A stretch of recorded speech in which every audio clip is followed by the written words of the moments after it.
یہ رمضان جیسا میں نے عرض کیا صرف روزہ رکھنے اور تراویح پڑھنے کی حد تک محدود نہ رہنا چاہیے، بلکہ پہلے سے آدمی 2 کاموں کا اہتمام کرے تو انشاءاللہ یہ انسان کی زندگی میں بڑی خوشگوار تبدیلی لانے کا ذریعہ بن سکتا ہے۔ 2 باتیں، ایک بات یہ کہ اس رمضان کے مہینے میں اس بات کا تو پکا عزم کر لے انسان، اس پورے مہینے میں انشاءاللہ کوئی گناہ نہیں کروں گا۔ ورنہ آپ سوچئے رمضان کے مہینے میں آدمی نے اللہ تعالیٰ کے حکم کی خاطر کھانا چھوڑ دیا، پانی چھوڑ دیا۔ کھانا حلال تھا کہ حرام تھا؟ حلال تھا، مگر حلال کو بھی چھوڑ دیا۔ پانی پینا حلال تھا کہ حرام تھا؟ حلال تھا، مگر اللہ کے لیے چھوڑ دیا۔ جو چیزیں پہلے ہی سے حرام ہیں، جو روزے میں یا غیر روزے میں دونوں میں حرام ہے، اگر وہ نہ چھوڑی تو پھر وہ روزہ کس کام کیسا ہوا؟ مثلا جھوٹ بولنا حرام تھا، جھوٹ بولنا روزے میں نہ چھوڑا۔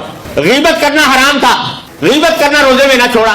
کسی کے اوپر نامحرم پر لذت لینے کی نگاہ غرض سے نگاہ ڈالنا حرام تھا، وہ نہ چھوڑا۔ کسی کو لڑائی کرنا، جھگڑا کرنا، دوسرے کو تکلیف پہنچانا عام حالات میں بھی حرام تھا، وہ نہ چھوڑا۔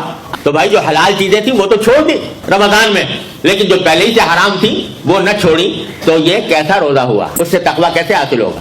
تو تقویٰ اس وقت حاصل ہوگا جبکہ حلال چیزیں تو چھوڑی ہیں، حرام چیزیں بھی چھوڑو۔ اس بات کا عزم کرو کہ کم از کم اس رمضان کے مہینے میں آنکھ غلط جگہ نہیں جائے گی، زبان کوئی غلط بات نہیں بولے گی، کان کوئی غلط بات نہیں سنیں گے، اور منہ میں کوئی حرام لقمہ نہیں جائے گا۔ یہ کیا بات ہوئی کہ سارا دن تو روزہ رکھا اور افطار کیا حرام غذا سے، ایسے آمدنی سے جو حرام تھی اس سے افطار کیا، دھوکہ دے کر فرض کرو کمائی حاصل کی، وہ حرام، سود کھا کر کمائی حاصل کی، وہ حرام، قمار کے ذریعے حاصل کی، یا اور کسی غیر شرعی طریقے پر حاصل کی، وہ حرام۔ تو روزہ تو رکھا سارا دن اور افطار کیا حرام سے، تو وہ کیسا روزہ ہوا؟ اس سے کیسے تقویٰ پیدا ہوگا؟